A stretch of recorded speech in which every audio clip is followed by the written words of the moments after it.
yeah. So first and foremost, are there any questions from anyone?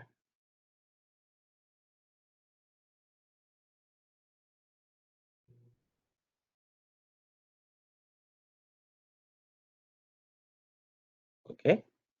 So the video from last time that I created for Monday appears here, beginning of week 3. I wanted to do it that way too, so you could see it of ways that you can record it. How important recording and screen recording has become so much that it's built into most of our computers actually to automatically be able to do so. Um, so this really is the future. And before even before COVID happened, where people are doing this more frequently, people were already doing it. Look at most of the YouTubers; they would stream games or playing of games, and they would be doing that on a computer. And so Windows made a way for them to do so automatically, and then to automatically upload their streams through to Xbox as well, or if they wanted to connect to their Xbox, they could stream there. And the streaming could be just a recording, a screen recording, or it could actually be a live stream as well if you want to set it up and have a link. So that's already automatically available. I told many of you that you could, or I said it so in the video that you could press the Windows key and G if you have a Windows computer, and it'll pop up. Do know though, if you do so, probably should have made a disclaimer before I said that, because many of you probably have already done it now. That if you do so, it may pop up forever. You can there are settings you can set so that it doesn't do that, but it'll pop up every time you open up a new application and stuff like that, because it's expecting you to, begin recording. So you can change the settings on that though, so you don't have that issue if that bugs you. But yeah, that's how I made that video. And like I said, I wanted to do that so you all could see that, hey, here's a way I can do this on my own, because that'll actually help with um, the e-portfolio, and may help you with your other classes as well. So as I mentioned in the video, this week is more so about you researching your career and understanding what kind of what technology you will need to know about or know of or be using in your future career. And I also mentioned how technology is not just electronic devices or some kind of cool machinery. Technology is a tool or or or skills that are used to fulfill a purpose. So the example I gave was like the pencil. And the reason I mentioned that was because I don't want you to go through and like, oh, my job doesn't have anything to do with computers, which honestly would probably be very false. False. Like, I can personally not think of a single job that does not involve computers. Even if you're a farmer, you have computers. You actually probably are programming too, because you're probably programming it to go in and plow at certain points, and how to plow, and where to plant seed and things like that. There's actually a ton of stuff you can do as a farmer. Like most farmers they could work at NASA or like NSA, and I'm actually not even joking. There's actually a couple of them that do so as contract workers, because they have to do so much on their own anyway. So they've learned a lot. I'm getting a little too far out there, but every single job has something to do with a computer. But I am looking for technology, period. Uh, and then the advances to that, so that there's a difference between saying that, between a pencil and like using a word processor software on a computer, right? One allows you to do things electronically, and you can save and make multiple copies of it much easier than you could with a pencil, right? So that is an advance in technology, but both are still technology. So I went over that in the slide, and I gave 2 case studies as well of examples of, I did that to show the importance of staying current with technology and with changes that are occurring as well. Um, the reason for that is because these are real life examples. These actually happen to people. Um, and I've mentioned before how I kind of came into my current career, and my other careers. It was all because I stayed current uh, with programming, specifically Python at that time, because that was the language I did in college. My first language in college. I programmed in other languages in college as well. When I left there to teach, I would play around with it in a professional setting, just as a part of a club at school, or with students that were making 8-bit games and some other things like that. at the high school I was teaching at. And so that's where I was able to keep up with it, and then on my own, just because I enjoyed it. And then that led me to opportunity to getting into software development just from a phone call. I know of other people that have had opportunities from doing certain sites like HackerRank and things like that in the same way. So it is important to stay current. Now, one of these case studies, and you guys can probably remember from the video, but one of these case studies, the guy just kind of he stayed current. He wasn't even into technology, so to speak. Or into any technological advances at that time in which he was working.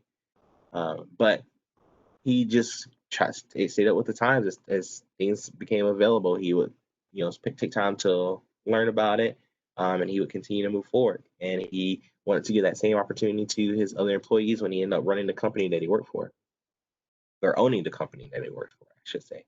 The other one, this guy stayed current all the time, but he was playing catch up a lot of time while he was doing so. So he would realize like, oh, this thing is going to be big. I need to play catch up.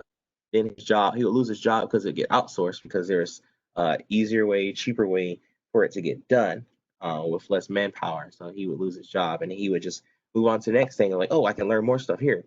But you'll notice he never had a bachelor's or a master's degree either. So the other guy, he did. He had a bachelor's degree. So that's something else to think about too when you're doing this. Notice he had a bachelor's degree, but it was not in computer science or CIS or anything like that. But it was in business, and as I said, CIS and it's for business. That's the whole purpose of it. People don't just sit around playing with it and make money somehow. No, it's always a business part of it. So anyway, let's see.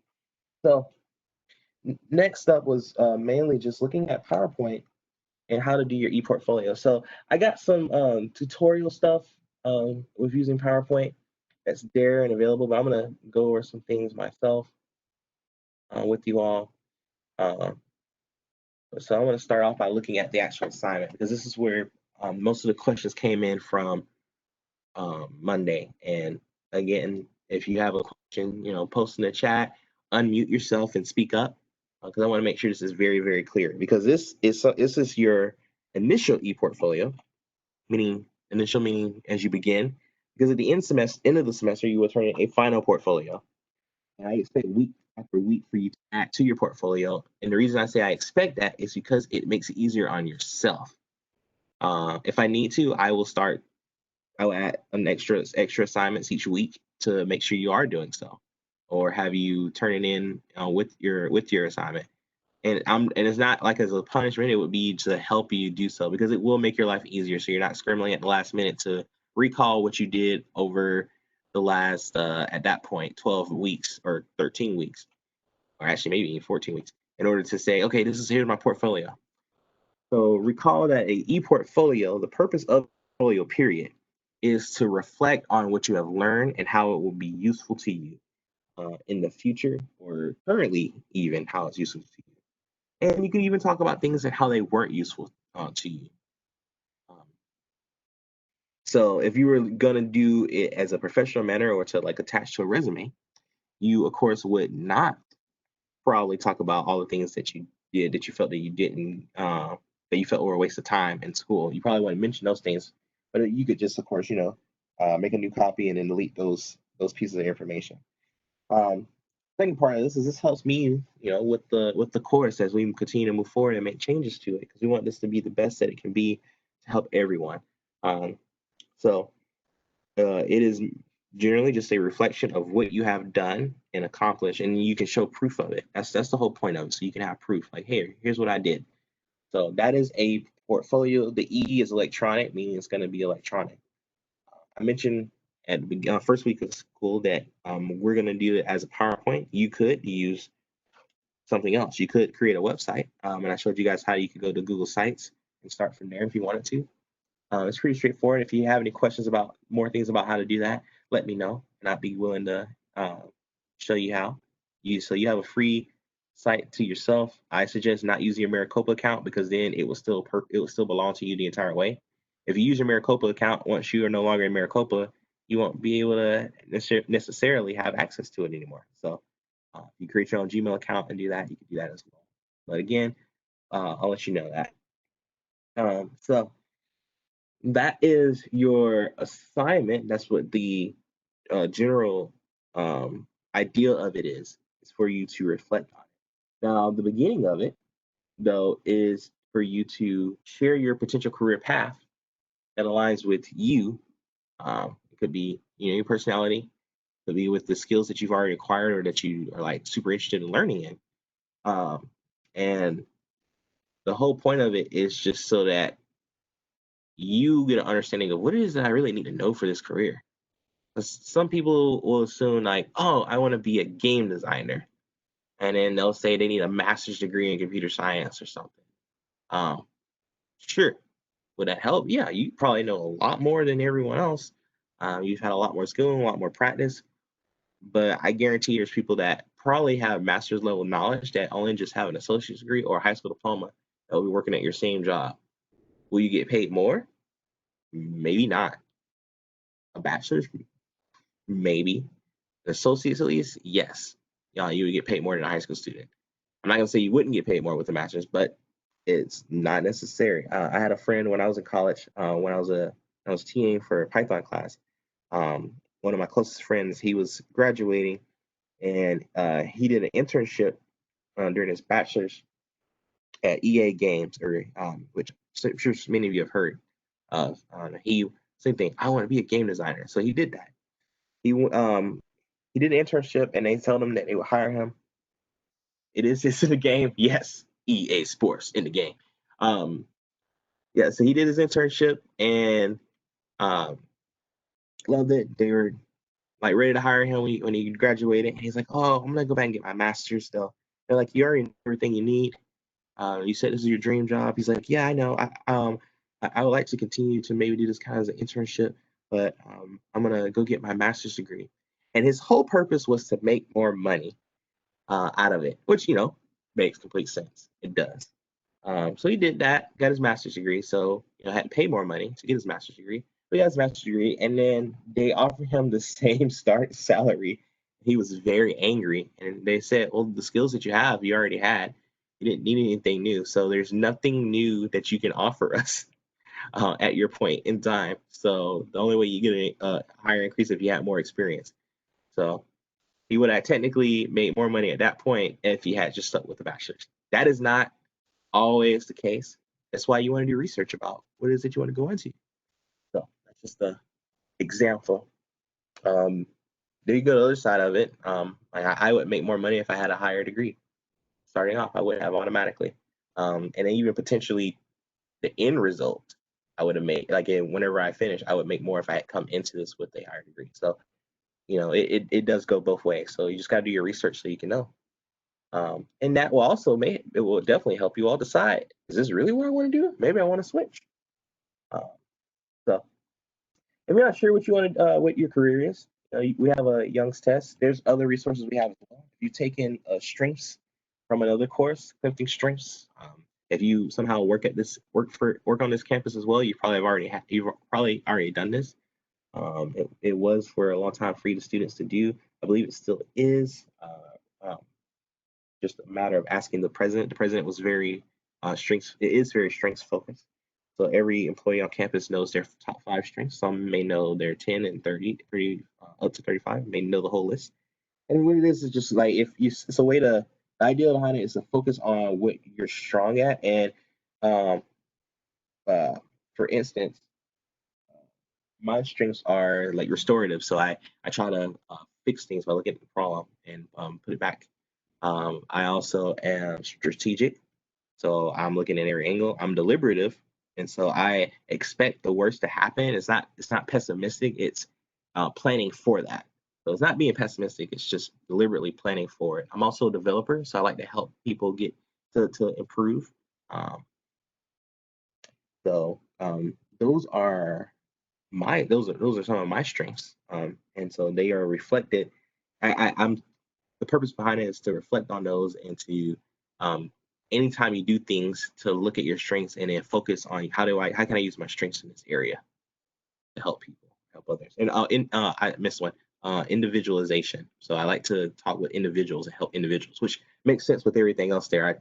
I focus on one individual and help develop them strategically, and may look for worst case scenarios so that you can try to plan for that and try to help them understand. You should plan for the worst case. Not saying it's going to happen. Don't think it's going to happen. Very sure it's not, but it's nice to think about. So those type of things. But I look at that, and it's funny. So some my careers that it pops up are as a scientist, a computer scientist, and a programmer, developer. So there's where some of the things that came up as my potential jobs. An educator was not on there on that list, but I am doing that in that same field, and I really do feel my strengths really do shine in this area. So. Um, So I would probably talk about some of those things if I did my e-portfolio, that's what I would do. I would talk about my strengths and how that led to me in this career, or how it further solidified this career. Any personal information, maybe, if you want to. So you can think about how you did your technological, or sorry, tell us about your technological experiences.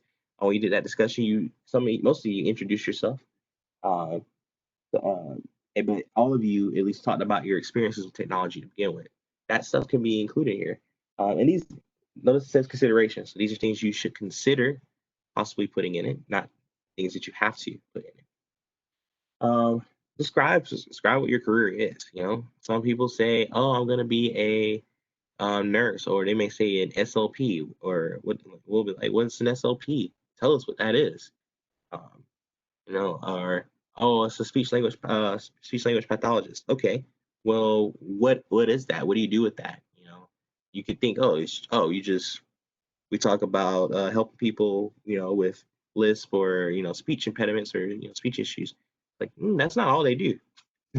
Um, and actually, you probably won't make as much if it's all you think that you're going to do, especially if you focus on that one part of it. 'Cause they do a lot of stuff. They do a lot of things with throats, um, helping people with swallowing, uh, and working the muscles in that area as well, with how they eat.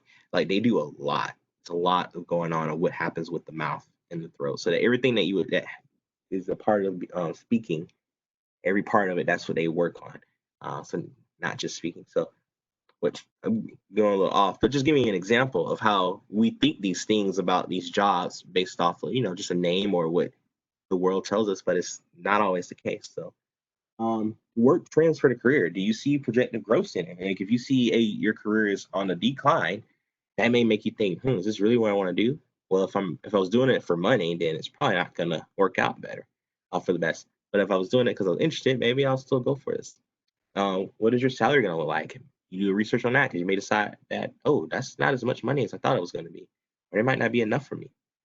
Skill sets required. What is it that you need to learn in school? Do you need to have an associate's degree, just a high school diploma, bachelor's, master's? Do you need to have a PhD or some kind of 6-year degree? What do you need? Maybe what classes that you need to take, because maybe you'll need to take more classes than you think. A good example of that is when students go to medical school. There are a lot of courses they need to take beforehand. You can get a degree in anything you want and go to medical school. You don't have to get a degree in biomedical engineering or biology or chemistry or anything like that.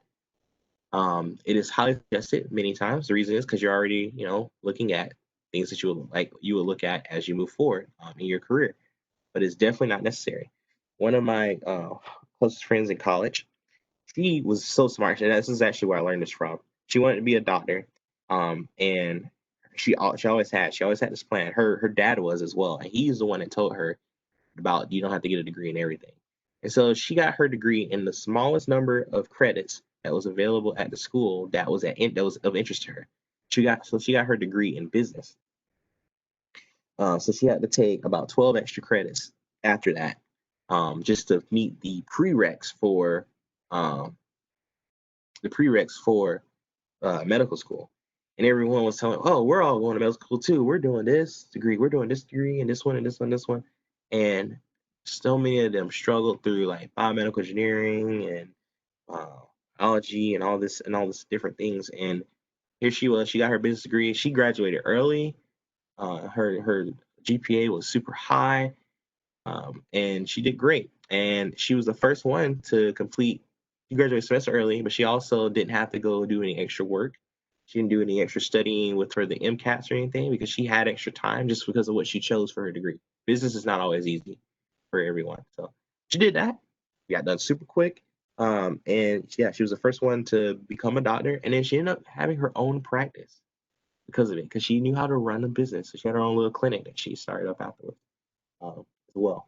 So yeah, so just just different things to think about. Know what the real requirements are, not just what people say. Oh, this is the recommended, so you need to do it. Yeah, and then the coup de grace. What common technology requirements and uses are there? Right, 'cause that's what the whole point of this class is, for you guys to get a survey. So look at you have a general look of computer information systems. So what is it that you're going to be using in that job? All the technologies.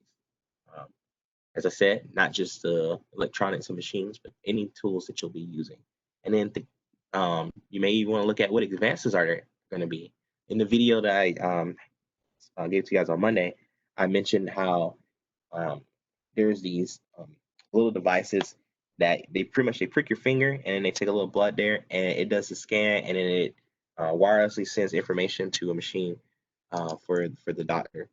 So it's taking certain metrics, and then the doctor can make conclusions from that. But as opposed to in the past where they would have to um, take some blood, which it took a couple of them because they have to do a couple of tests, do it a couple of times because there's possibilities of false positives or false negatives.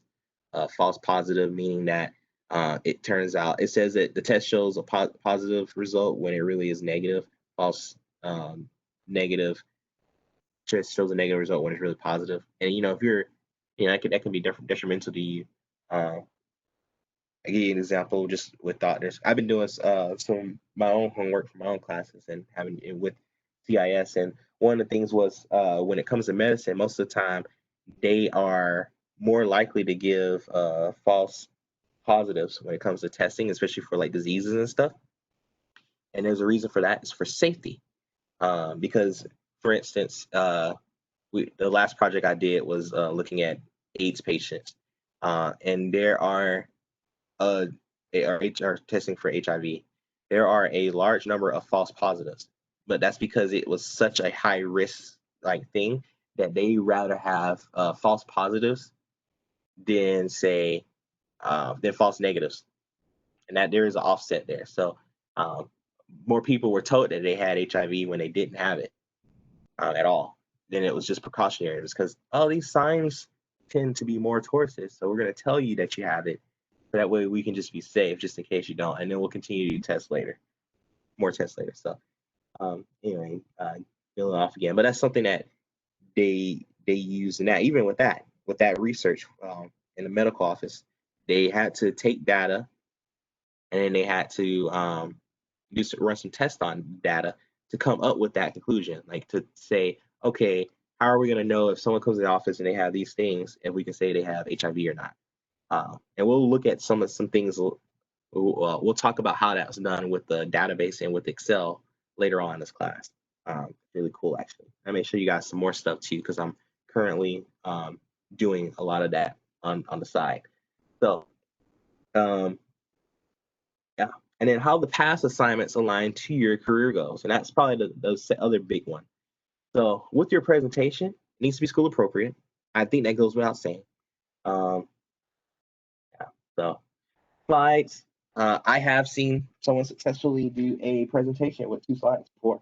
The title slide and the content was there, and that was it. They did their whole speech and everything, and it worked out perfectly fine. It was great. And then when other people saw it and found out about it, when they tried to do theirs, they tried to follow it, and I'm like, oh, that was cool. I'm gonna do that too, and it didn't work out too well. So, and, it all just depends on the person and what you have, and your confidence and the knowledge in what you're presenting. Just using the appropriate amount of slides that you need to get whatever information you need out. At least one theme, and we'll talk about what a theme is, and styles for slides. At least one image. We'll talk about add an image today. A slide transition and an animation. We'll talk about all of those. The notes section, accurate spelling and grammar, and then citations, which we saw last week how to do so in Microsoft Word. And of course, I told you if you really wanted to, you could go online and look for some way to cite that way. But yeah, and then I said your presentation under 10 minutes. That's for the best. If it goes over, I'm not gonna complain. That's just best practice. You don't want to bore someone to death, even if it's really interesting.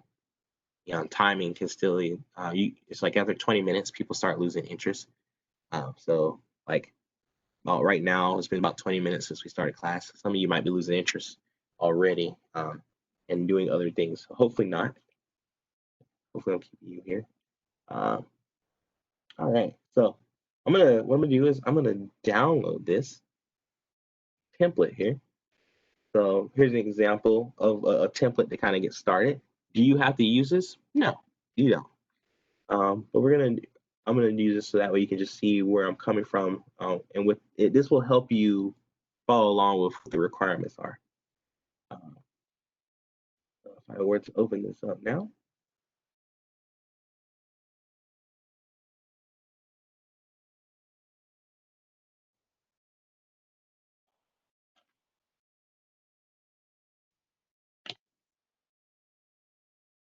so anytime you download anything from Word, and I mentioned this when we did it with the Word before, but anytime you download anything that's a Microsoft, that opens in a Microsoft Office application that comes from the internet, you will get this warning at the top, protected view. You must enable editing in order to continue. If it comes from me, then cool. If it comes from someone that you don't know, I would never enable editing. Just delete the file directly. Because once you enable editing, it could unleash the hounds if there's anything on it. It's been a long time since that virus actually happened, but it's kind of funny in my mind because it was just on a Microsoft Word, and someone programmed it that way. It was kind of cool, but it's really messed up what it did. So, all right, here we go. CIS105. Notice how plain this is, right? It's all white. Yeah, this looks very plain. I mean, you could rock a plain PowerPoint presentation, but yeah, there's other things we could do to spruce it up, right? But let's just look at it for right now. So CIS105, look at you got your title. You put your first name, last name, right? We can even change the date and stuff down here. Notice down here at the bottom, I'm gonna bring it up a little bit. Many of you may not even know that exists there. We have notes here. It says choose an appropriate, professional, relevant, readable theme. Use readability as a top priority, meaning it should be able to be read. High contrast font against the background. If you have black on white, what is it, blue and yellow, so like opposite colors on the spectrum, so that things kind of stand, not kind of, but things do stand out more, easier to read that way. And edit slide master for correct name and date in the footer. So like, yeah, you can make your changes to these. This section here, that's how you bring up notes. The bottom of any Office application is going to be called your status bar. In this case, in PowerPoint, it tells us the slides that we have, which one we're currently on. You also have a way to do spelling grammar check right here by just clicking this. Notes will open up this notes pane where you can edit notes in and type notes. I mentioned in the guidelines that you need to have notes on each slide. These will, when you go to present, you will see presenter mode, and what that allows you to do is it allows you when you're presenting to see, hey, this is what I can talk about, right? If you have notes there, you can give yourself kind of like little what do we call those? Like little bullet points. I can't really think of the actual term for them, but bullet points so you can know, oh, I'm supposed to talk about this now. Oh, I'm supposed to talk about this now, without like writing out a speech. I have seen people use it as pretty much a teleprompter, so they are literally reading it off, but they do so very well. So if you're one of those people, go for it. Comments. You can add comments to it as well, to your presentation. You won't see these, but some people do this so that, especially if they're collaborating with others, they can put comments on a slide and say, hey, on slide 1, make sure you all add your names because I don't know how to spell your last name.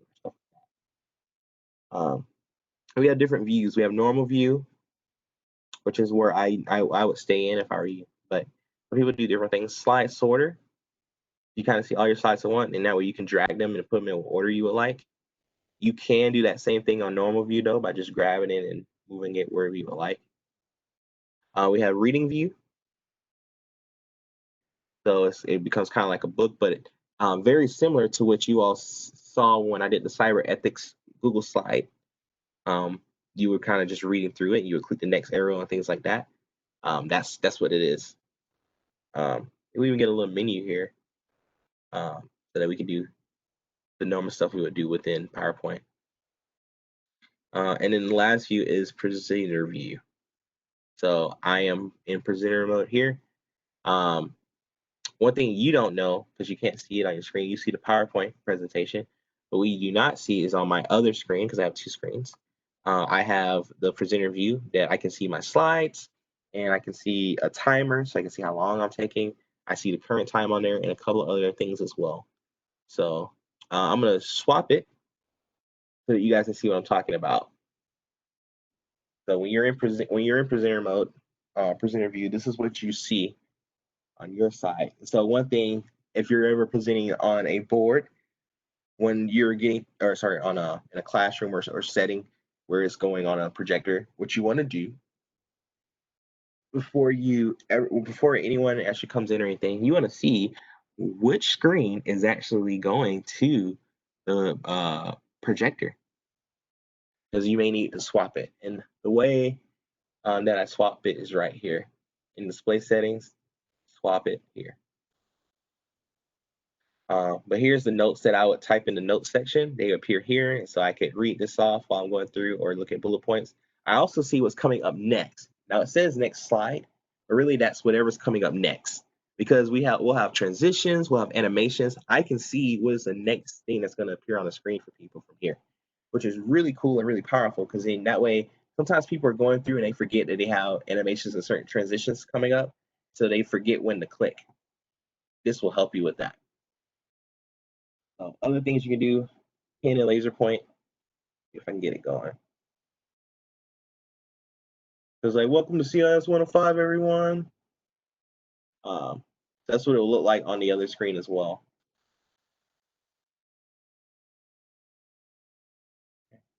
And then I can do this so I can see all the slides at once, and this way I could pick between them as I go through. Say if I was in a presentation, I realized I need to cut it short, this is one way to do so.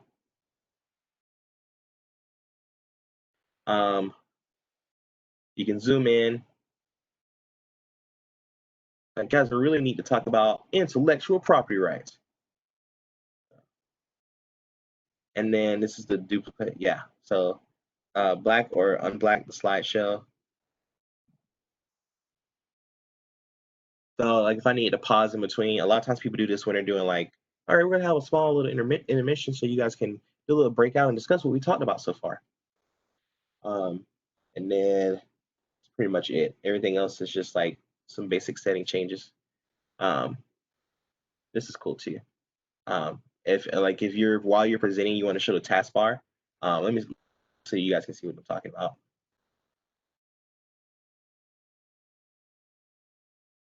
Oh, it's because I have my dual screens, but pretty much the taskbar would appear at the bottom here, where you have your start menu and stuff. Why is that helpful? Sometimes when you're presenting, you need to switch. And what most of the time people do is they in slideshow, then they go open the other app. Why? You don't have to. You can do show taskbar, and then you can go and select, from there. Like, oh, I'm gonna open up. I already had this other application open. I already had the Excel file that shows the data for what I'm explaining open. So I'm gonna show taskbar and go click it, and then that way it'll just pop up above what you have projecting on the screen already. And so that's very, very helpful, because then once you're done with that, you can just click back and you're already in presenter mode. You don't have to do this. This is what most people do. And they go, okay, let's look at the Excel file, da, da, da, da, da. And then they like come back to PowerPoint and they're like, oh, all right, let's make it go again. Oh man, I clicked the wrong one. Hold on a second. We'll get through this quick. Okay, now we're back to where we were. So, or you can start it from the same slide, but most people make the mistake of just starting from the beginning. But yeah, so that's how you would, in Slideshow for real now, but that is how you could use presenter mode. And that's the slideshow view. So we went through all the slideshow views. Of course, you guys know you can change the zoom using the zoom slider. And yeah, so I'm gonna close out the comments pane here because I don't need that. But what you will notice here is that template is a good starting point because title's already there. You guys can change that. Tell me what your future career is. You can do it all in one slide if you want. You can add more than that. To add more slides, on the home tab in the slides group, you just click new slide. When you do so though, you also can pick what type of slide it is going to be. You can also change the layout of whatever slide you're on. And you can break it off into sections too. So you also can do that from insert in the slides group. You can insert from there. Okay. Ooh, is that gonna be? I thought I saw it. There it is. Yeah.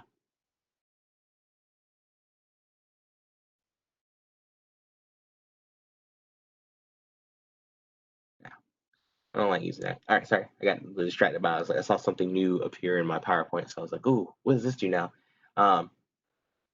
So yeah, you can add your career here and then add more slides if you need to, like you want to split it up. You probably don't want to have too much on one slide because that also gets kind of distracting. I've seen people have tons of like information written on here so much that it goes off the slide and it's very annoying, to be honest. You also don't want to have a ton of animations going everywhere, which we'll get to. Okay, so what have you done in class so far? Because the other part of this was to reflect on what you've learned in class. So there are tons of ways to reflect. The easiest way for most people is just to go through each assignment and talk about what is it they learned, how is it helpful to them, or what's not helpful to them, and that's it. So in the technological, tell us about yourself and technological experiences assignment. What did you learn from that?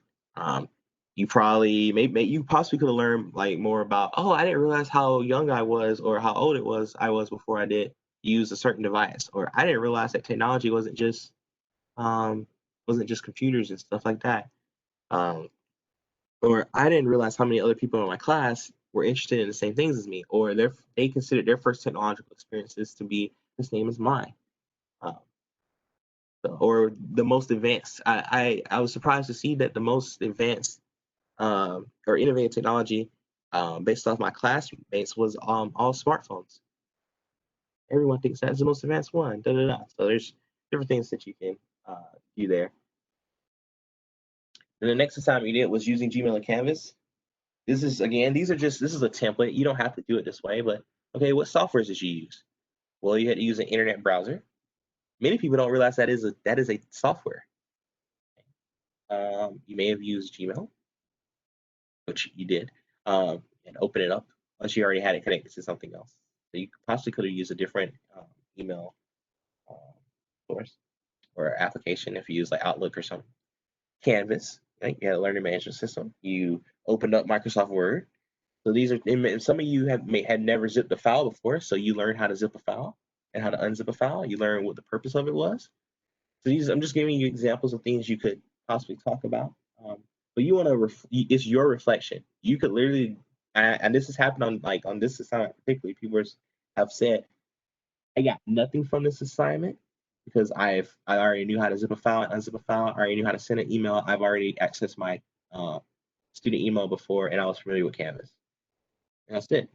It was nice and simple reflection. Right, ergonomics. What'd you learn about that? How is it helpful to you in your future career? Green computing, ethics, intellectual property rights, information security. What's your favorite assignment? Your least favorite assignment? Why? Yes. Go ahead, Chantel. So we do fill this part out about like what we have learned in the class. So you do want us to do that. Yes. What you have learned and how is it useful to you in your future career or current career. So you want us to like, it doesn't matter how we set it, but you want us to include that information in each of those sections? It doesn't matter how you do it. You don't have to section it out this way. This is just a template as an example. To give you an example of the past, most people took a couple of the being safe with technology reflections or discussions, and they combine them into one slide. I have had students that literally just copied and pasted what their discussion reply was. I do not suggest doing that because if you're presenting, you have a bunch of words on screen that looks kind of funky. So, but I had one student that combined everything in one, and he just talked about how during week 2, we learned about being safe with technology, and these are the different components that we talked about. And then they even went further and said, because of this, I want to see what else would be useful. And so I did my own research, and then this is what I found other things would be useful. So yeah, I really want this to be your own because it's your reflection, and this is something you could actually use in the future for like attached to a resume or something. So that's the purpose of this. But great question of asking, like, do you have to hit every little thing? Because you also do not, because let's say, well, I would prefer if you did, but I have had people say, for instance, like the ethics one, I have had students say that I didn't think this was very helpful at all to me. It wasn't anything new. I can't say that it was helpful or not. It was just kind of there. It's just common sense. And so they told me they didn't include it for that reason. And I was like, okay, that's honestly how you felt, because it's supposed to be your portfolio. It's your reflection. So I don't want to require that every assignment is on there. But if you have nothing, I'm going to be concerned, because if you guys absolutely have nothing or none of the assignments, you talk about nothing that you learned or did in the class, that's going to be a little weird, because you're learning something that's helpful to you, or you're not learning it, or something's being taught that you feel is not helpful. You can talk about either one of those. I'm not looking to be offended or look for praise or anything. This is first and foremost for you all, and then secondly, it helps us look at, okay, how can I tweak the class to be more appealing to the audience, and not just like appealing for praise, but appealing as in you all will receive from it. So, great question. Did that make sense to everyone? Was that unclear to anyone? So for each of the slides, we talk about what we learned right for that assignment, and then do we talk about how that will relate to our future career? Yes. Okay. And then in the notes section, what would be things that we would have to like write down? That would be. I'm sorry? That would be dependent on you. Okay. Yeah. Because this would be what you would see when you're presenting. Okay. As I showed you guys the different views, the presenter view and then the slideshow view. While you're presenting, you will want to know, like, okay, what should I say here? Maybe there'll be enough information here for you to remember, but you don't want to overfill this. I've seen, but actually the best presentations I've ever seen are no information directly on the slides. All right, give me a second. I'm gonna mute you real quick because it's a little feedback. There we go. Thanks. So the best presentation I've ever seen was just pictures. And I mentioned this to them, how like most of the TED Talks and things like that, they don't have a bunch of stuff up here for them to read off. And the best keynote speakers I've ever met didn't either. They would just use an image that helps them remember everything else, but their notes down here would also help them remember what they need to say. But the image would just be enough, and they would find something impactful enough for the people to like draw them in, and they're like, oh, okay, I understand what they're talking about, or I feel this. So yeah. Did I answer your question?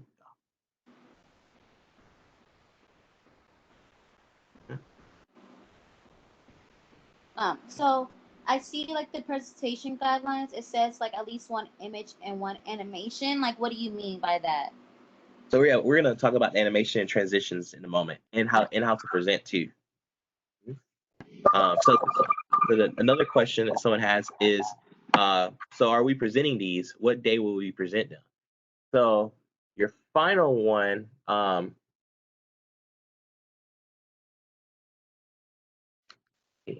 I'm gonna do this. I probably will do this differently. Actually, when I had it up there, I was thinking about this, because usually what I encourage students to do is because I'm gonna show you how to present virtually. So let's say, for instance, and I think I mentioned this in the Monday video, but let's say that you have a presentation to do. You can't make it at all. So what do? You can record it. So there are tons of different ways to record using screencasting software or screen recording software. Like what I told you guys about how I did that video on Monday. But you can actually record directly through PowerPoint. So I'm going to show you that and how you can save that as a .mov file, or as a movie file, video file, so that you can then send that, or you can still send a presentation. The recording will still be a part of it, and you can play through. So I'll show you both of those examples, and I prefer that because then we don't have to try to look for time in order to present. Can I go over the rubric? So another question was asked, can I go over what the rubric means? Yes, I can. And I want to do that towards the end, once we kind of go over each of the other things like transition, animations, and how to record yourself. So remind me if I don't. Please remind me, because I don't want that to be lost. So make sure you guys remind me about what the rubric means. All right, answering what that means. All right. Any other questions about like what needs to kind of go in here, or how or examples of what you should do in here?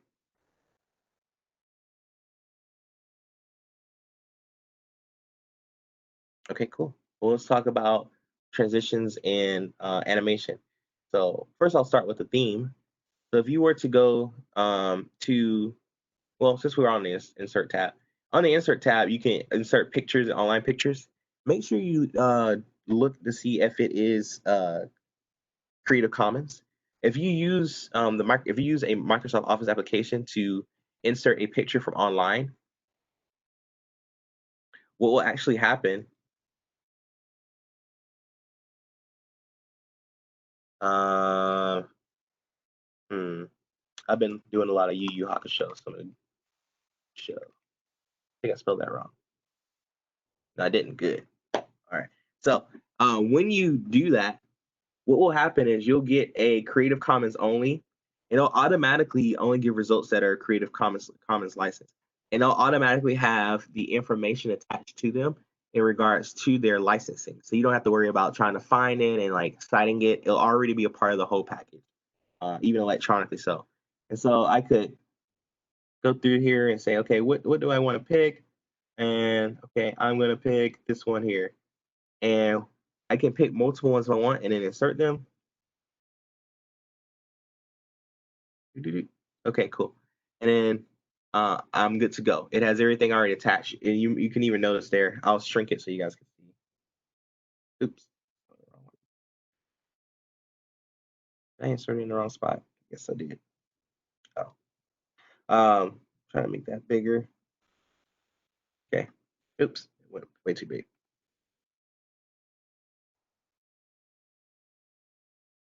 Oops. Too far now. Come on. So at the bottom here, you see how it says this photo is photo by unknown author is licensed under CC BY. Oh, sorry, clicking crazily. Go back here. This photo is by unknown author is licensed by CC BY SA. So by distribution share alike. So all this information is already here together. I don't have to worry about going to research it or finding it. So this will make it easier for you if you're inserting anything. All right. So let's look at the design though. So that was insert. I was saying to use online picture. Yes. We still have to create a works cited page if it already has like a citation in that like link. Nope, you do not. That's a great question because it's already all inclusive. It even has a digital version of it, which is much harder to even do. So it's the best type of citation you can have. Right.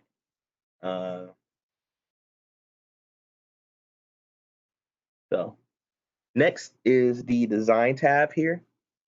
And under the design tab, this is where you can change your themes and also change some background. Maybe if you want the background to be an image or something. Your theme will automatically be set to the office theme, which is a standard one here. Or actually, no, I forgot to say simple light theme, which is the same as the office theme. Just has different colors. There's the office theme. You can pick whatever you want. Just make sure you know it's appropriate. It may be something nice and fun for you. See if this is going to connect to me. Oh, it's not connecting. Okay. So you could download some themes from online if you want to as well. If you just search for some, there's plenty everywhere. If you click this more button here, you can see all of them at once. That's what I did earlier. Yeah, see right here, I have it disabled right now, so I'd have to enable that so I could upload some new ones. And then variants, so let me click on something that isn't pre-made. And so the variants allow you to kind of change it'll be the same theme overall, but you can get different colors. And then you also directly here, you can change to these different color styles. And then you can also change the fonts that appear on the pages here. Of course, you can change the font directly on something, but this will keep the overall fonts the same if you don't go in and keep changing each one in the home tab. You can add some other effects too and different background styles here. You can do your slide style to be widescreen or standard. Most people always use widescreen now for everything. You probably have realized that when you watch YouTube now. It pretty much automatically goes to that. I don't even think there's a choice anymore. And most screens are widescreen now, so it wouldn't really make much difference to go the other way. But you can decide to change it and formatting the background here.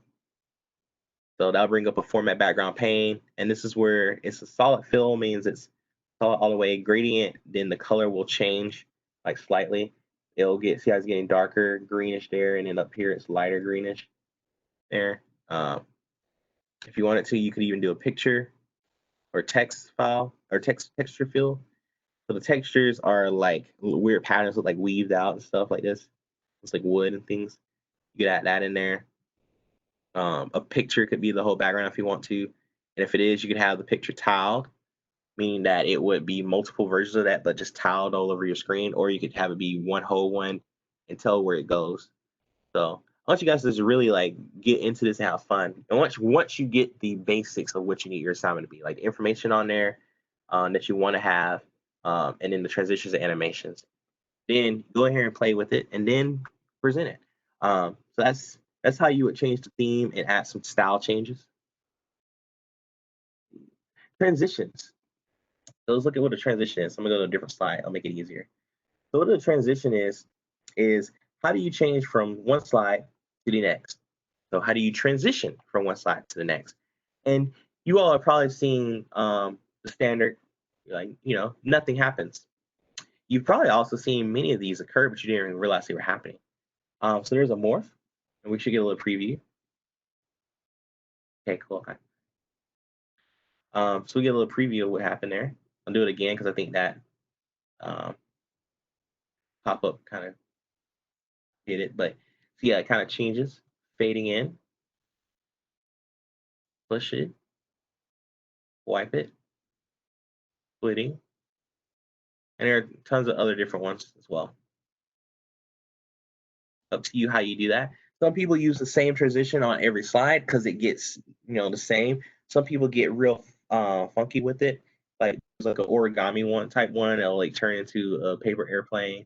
A lot of people like to do stuff like that, and they'll usually do it. There's origami, but there's an airplane one. There's an origami one too.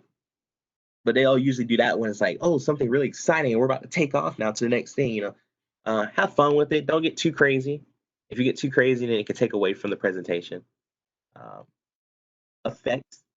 So depending on which transition you select, you will have different effects available.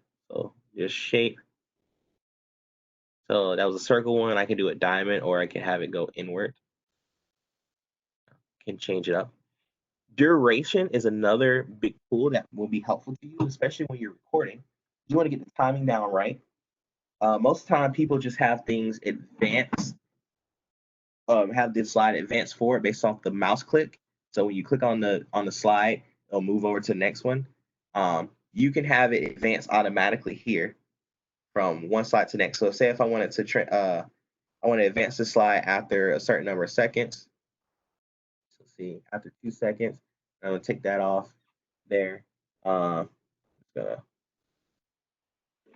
guys can see what happens.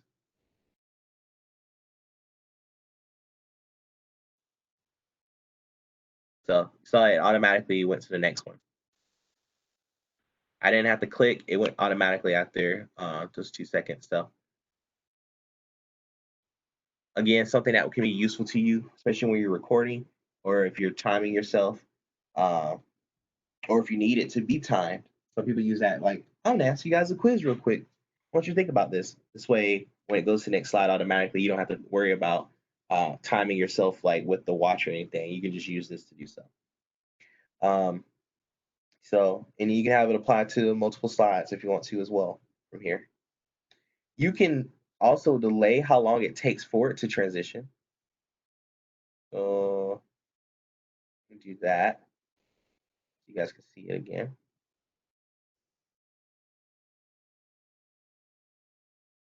So it took a lot longer for it to do the shape. To add like an animation for each slide. You don't have to add an animation for each slide. So the transition is also different from animation. So we're going to talk about animation actually like, almost right now. Just like one more little thing with transitions. But you don't have to have a transition for every slide. The guidelines say for at least one transition. Because I just want you all to know how to do it. If you have it on every slide, it would make most sense for it to pretty much always be the same type of transition. Again, some people get real crazy with like it flying over everywhere. Oh, I did a paper airplane. Now I did a shape. Now I did random bars. Now I split it. Now I made it be origami and fly off the page. And oh, now I made it come back and then go out again. Like all these different things. And it gets really, to me, it gets very annoying and it takes away from a presentation. So, but it all depends, on the type of presentation you're doing. So for this assignment, you could do the first one, have it transition from like your title screen. Sorry guys, I'm gonna delete Yaksha. But you can have it transition from your title screen to the next one, and then that's it. And then the rest of them have none. You could do that, and that would be completely fine.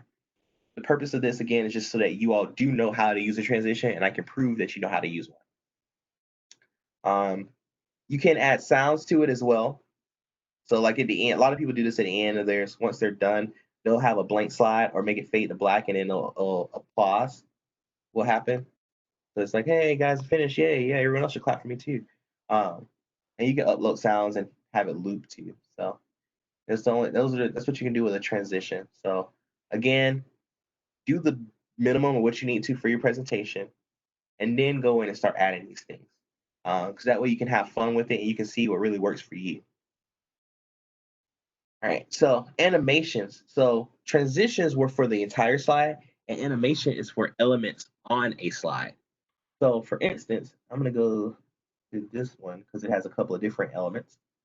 I select the element by either clicking with the insertion point, or notice how I have the arrows that you normally would see for moving. You have the cross that goes in each of the cardinal directions. If I were to do that, that will also select the element on the slide.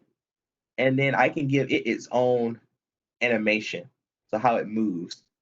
And so again, tons of different ones. So look at this entrance, emphasis. What happens when you leave? You can add multiple animations on each one of these two, on each element.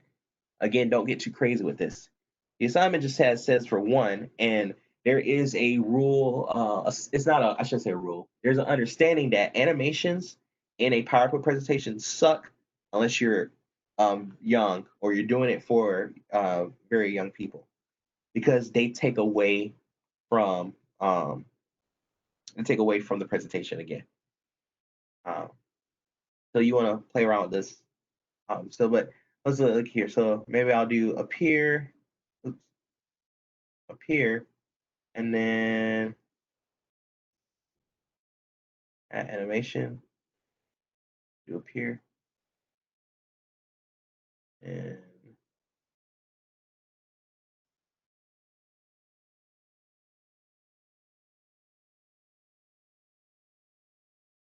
animation. Where's that? There's disappear.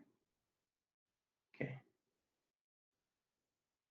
And so what I just did was I added multiple animations on it. But at this point in time, I may not remember. Let's just say I have no idea what I clicked so far. So what I can do is, with this selected, I'm going to open up what's known as the Animation Pane. This allows me to see what did I have it do. So I see here, I say on click entrance, it needs to appear. Then it says on click exit, it needs to disappear. Oh, it's there twice. That wouldn't really make much sense. So I'm going to take this one here and I'm going to delete it. So now I have my two. At the bottom here, you even see how many seconds are allotted between them, and you can make changes there. So I could do this here, and there was a 2-second delay there to go to the next one. And so I could add time in between these if I wanted to, so that it would take longer. So like here, making sure it starts on click and not directly after the previous, and change the timing and things here. So that's what you can do with animation. You just select whatever items you need to, or each item on the slide that you want to have a certain animation, and then you just select the animation you have for it.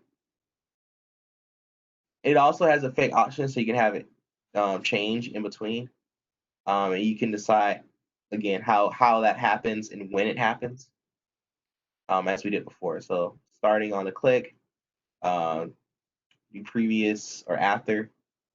So at the same time as the other one above it does, or after the other one finishes. You can add duration. Most of the time for the animations, especially just the clicks. And the thing about that is, I'm going to show you guys here. And I'm going to swap my settings so you can see what I'm talking about. So notice we're on slide 4 now. But look what it says, next animation now. So when I click, the next animation is going to appear. Then it says, hey, when next time you click or you go to the next thing that happens, it's going to disappear. This is what I was talking about, where it gives you a preview of what's going to happen next, not just what next slide is going to come up, but literally everything that's going to happen as you sequence through the PowerPoint. That's why it's really good to, really cool to understand how the presenter view works and to use it to its full potential, because this can let you know, like, okay, I need to click again to get to this next thing here. Because a lot of times people forget what order do things come, or oh, I forgot to add that animation. Oh, I forgot that transition was there and it was that slow. So back. Okay. Review to get that to know the display, or where do you go to do that, like to know the display of what you chose? Can you say that again? You know how you just had to set it up, showing us what it tells you on the right hand side of the screen? How do we get to that? Like, where do we click for it? Yes. So to do that will happen whenever you do your slide. So whenever you do your slideshow, that will appear for you on the other screen. And so you can change which screen it appears on by doing display settings. So that's what I did. Does that answer your question? Is that what you're asking? Yeah. Sorry. Yeah. So this will only appear when you go into slideshow view. Yeah. And what appears on that will be things like here, like the notes, and then the order in which animations and transitions occur. Which you can dictate how the order of animations using that animation pane that I showed too, and you can just reorder them, delete them, add stuff. Okay. So one last thing that I really want to make sure we go over today. Oh, I have 8 minutes left. I didn't realize that. Sorry, y'all. So the last thing here is recording your slideshow. So you'll notice in the slideshow tab, a couple things we can do here from the beginning, current slide. Present online is another service that's available to you. So you can do it directly in a web browser. People have started doing that too. and they record their web browser from there. That's also available. But Rehearse Timings allows you to time what happens in each slide, and it'll actually record that. And it'll keep that timing. And so you could literally play it, and you can have it automatically go through that completely. So let's say if I did Rehearse Timings now on this first slide, and I talk, and I talk, and I talk. Notice it says recording up the top.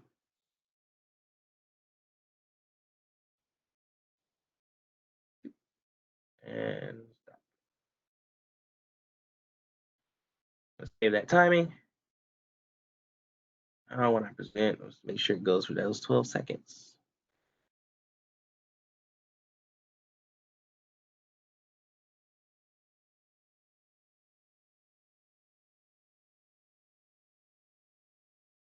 So if you notice it moved after that 12 seconds, which was how long my recording was, automatically.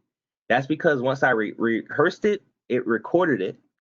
And then here I'm saying use timings. So whatever timings I've saved to that slide, it's going to automatically move. That can be good and that can be bad. But for when you're recording, if you've like practiced it enough, you have your reading of your notes down and stuff, that can be very helpful. And it can help you stay under that 10-minute mark.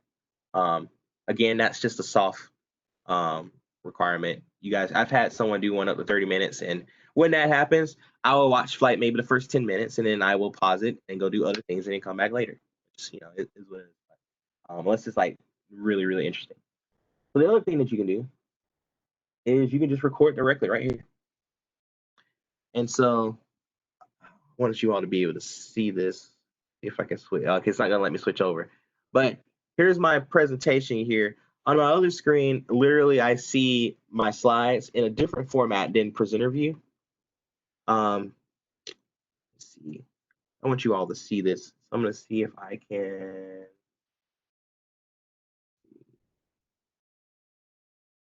There we go. Okay, cool. So as you all can see, looks a little different from what we had beforehand. Try to get my little screen away. There we go. And here are my notes. They're up here for me to see. And depending on your size of your screen, this will actually look a lot better. But that's not what's being shown to the public. What's being shown to the public and what's being recorded is your slideshow. But what I can do now is if I want to, I can record. Hello and welcome to CIS105. Woo, CIS105 is great. Yeah. This is my ePortfolio presentation, and I'm going to stop talking. There we go. I'm going to replay it.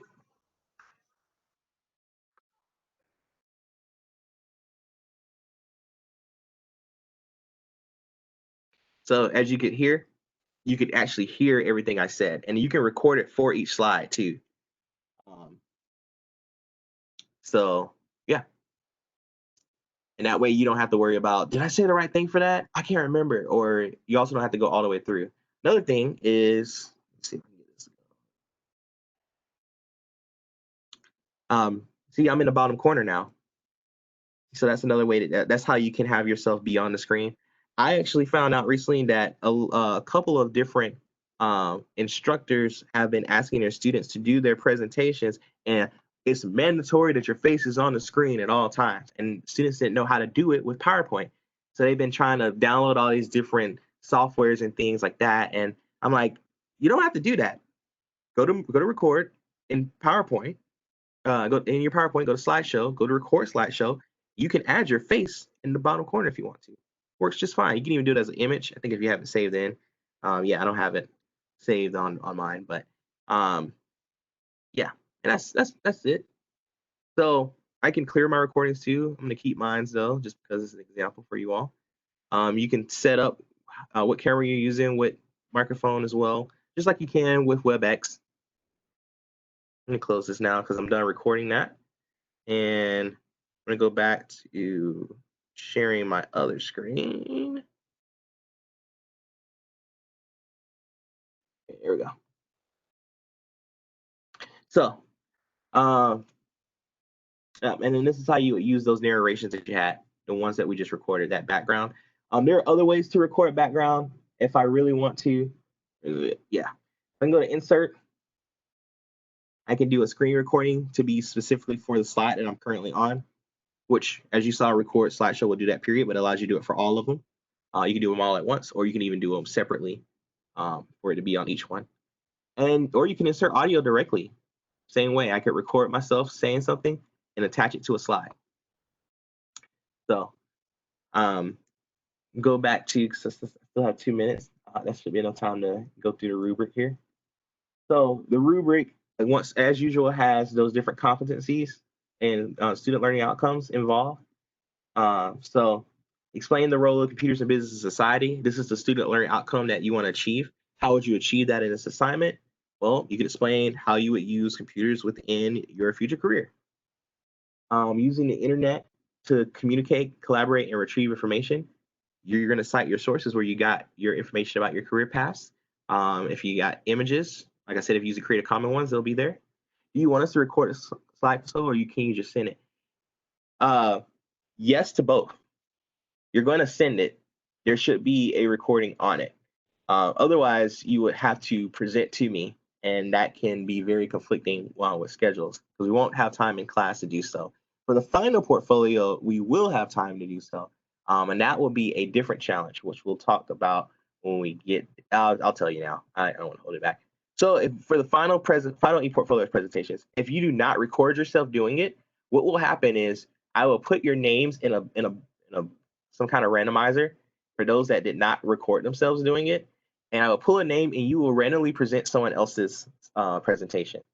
It's a good exercise. It's a practice because it's something that is very useful because you never know in the future when you're doing presentations, like, or someone else is doing and they're sick or something happens and you have to go do the presentation now. You don't get time really to see it and you're just on the spot have to do it. So it's a good training tool. So that's how I do the final presentations if you don't record yourself doing it. So I would practice recording myself now where it won't hurt as much point wise or hurt at all, honestly. Explore security systems and privacy issues. Well, we talked about it with information security, right? So appropriate technologies. So selecting appropriate technologies. So you're discussing what type of technology you need for your future careers, how they could be selected. You can even do some green computing in that. Terminology. So using the correct terminology, ethics, social and ethic behavior.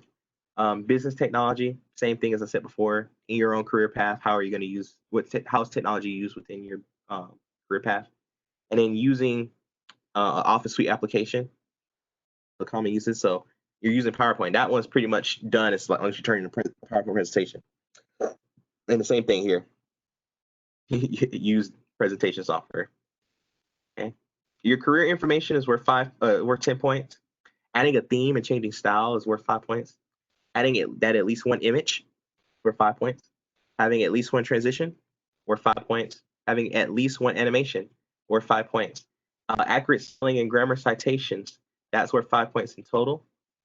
I give you 2.5 for the spelling and grammar, and then 2.5 for the spelling check.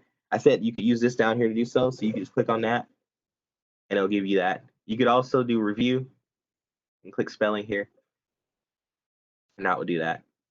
And your reflections are worth 10 points, and it says presentation here worth 10 points. If you don't have a I'm going to tell you this now, just be honest. If you do not have a presentation with this, I encourage you to do so because it'll be great practice for you, especially as you continue to add to this, hopefully each week, because your final one will have to have a presentation a part of it. If you don't do a presentation, say it again. Where do we put this reflection? Do we make a page for that? Like, I'm confused. No, those the reflections that I mentioned. Like, you're reflecting on how this assignment helped you or doesn't help you. You're reflecting on how this one helps you or doesn't help you. Does that make sense? And we don't have to have a citation page because the images already have that, correct? If we use it. Yes, if you're using the Creative Commons for the image, you do not need to cite it. If you are getting information from online, though, about like your career, you want to cite that. Okay. but that's that CC license. If you do it that way for the images, that will count for your stipend. Yeah, but if you and for this one, if you don't do presentation, like actually like recording yourself, I will add that 10 points to the reflections. Okay. So I went 2 minutes over. I am very sorry about that. Your time is precious. I know some of you have other classes directly after this, so or some of you have work too. So I apologize. But for those of you that are still here, are there any questions? I'm still here. So are there any questions at all about this assignment?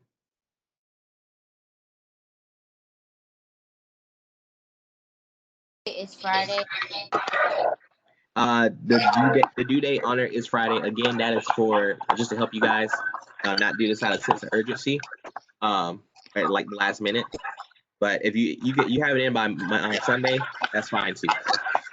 Okay. Yeah, don't feel super rushed on this. Don't feel like 2 days isn't enough time. I want you guys to do your best, but don't feel like you have to go overboard. Yeah. You know, honestly, I'll go ahead and just change it to Sunday. It feels like some of you all may be a little nervous about 2 days, so I'll just change it to Sunday so that we don't have any issues. Okay, how's that sound, everyone? We change the due date to Sunday. Sounds good. All right, do that right now.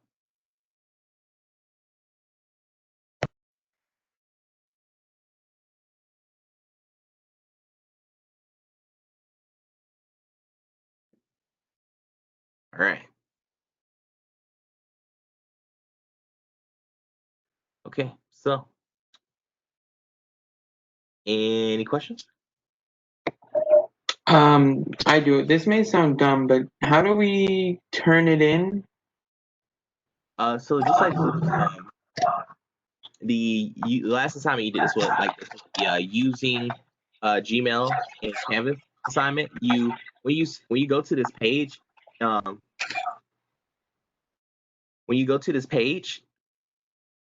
in Canvas, you'll see a big blue button that says Submit Assignment, and you click there, and then you just upload PowerPoint presentation if you're using that, or you upload if you actually save it as an actual MP4 file or a movie file or something, you can upload that. Or if you did a website instead, you can upload that. But that's what you'll do. You'll just upload your presentation. Okay, thank you. Yeah, no problem. So, yeah, big blue button. They'll say Submit Assignment. I can't get in this. Couldn't get in the student view at one point in this class. I remember that. See if I can get to it now. So I can show you.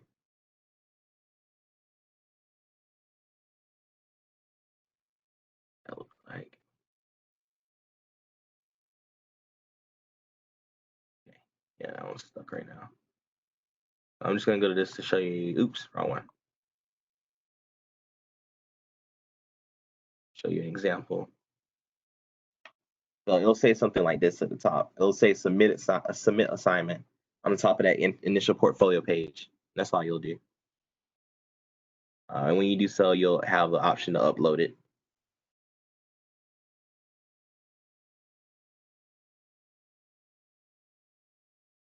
All right. Any other questions? Anyone? So we don't necessarily have to zip our PowerPoint, or do you want us to? That honestly, there's a limit on how much you can submit or how much you can upload. It will literally depend on your file. I have had people have to do that before. So if it doesn't allow you to upload it, you'll want to go to try to submit it or zip it. Or if you have multiple pieces with it, you'll want to do that as well.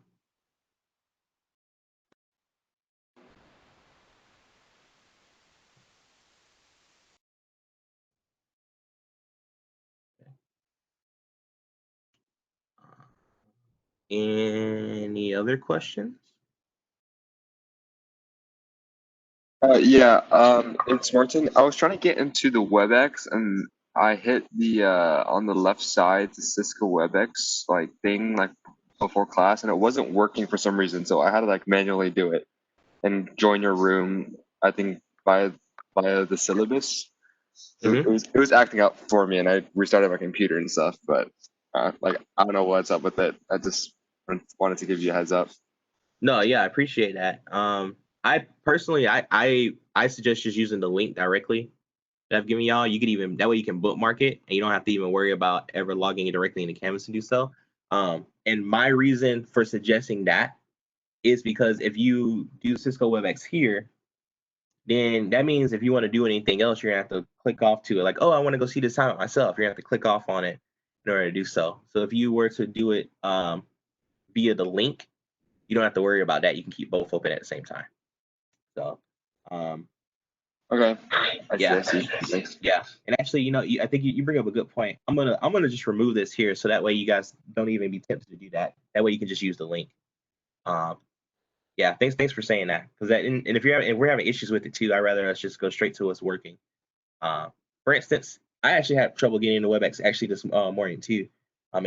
It kept kicking me out of my meetings. As soon as I click start, it would just shut it down. So, if stuff like that ever happens, if you know, I think I've mentioned this before. If you notice, like, okay, he's late, like if I'm actually late, call. Then who knows? I could be dead. Because I'm not a late person to get to class. So, call. But most of the time, I'll probably, if I can't get on, what I'm doing is I'm setting up a Zoom meeting instead and sending you guys a link. I haven't had to do that yet. Hope not to have to do that at all this semester. But just if that ever happens, that's what we'll do, guys. So, yeah. All right. Other questions? For the grades, are our grades only on Canvas, or do we go like on a separate website like Synergy, Student View, like how No, does that work? you'll just go on Canvas. Okay. Yeah. All right. Thank you. You're welcome.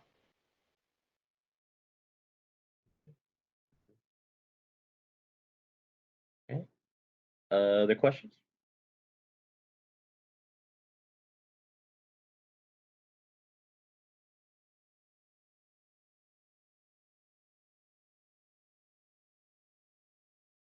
Okay. All right. Seems like everyone's good to go. In that case, I will see you all on Monday. You have a great weekend. Make this assignment fun for yourself. Don't get too worked up over it. Just get the minimum that you need there, and then go have fun changing things up. Okay. Have lots of fun with it before you do your recordings of your presentations. And I do again suggest doing that so that we get practice doing so, because it'll help you with your other classes as well. So, all right. I will see you all on Monday. Have a great weekend. Bye. Have a good one, Professor. Bye. Bye. Have a good one. Bye. Guys.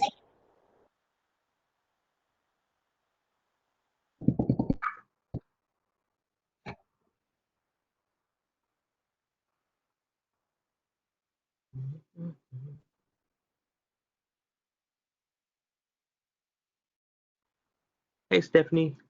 Hey, Alexa. Yep. Hey, Stephanie. You have any questions? I'm trying to like Can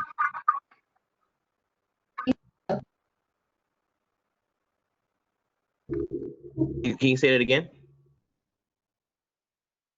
Oh, you're leaving. Oh, okay, bye.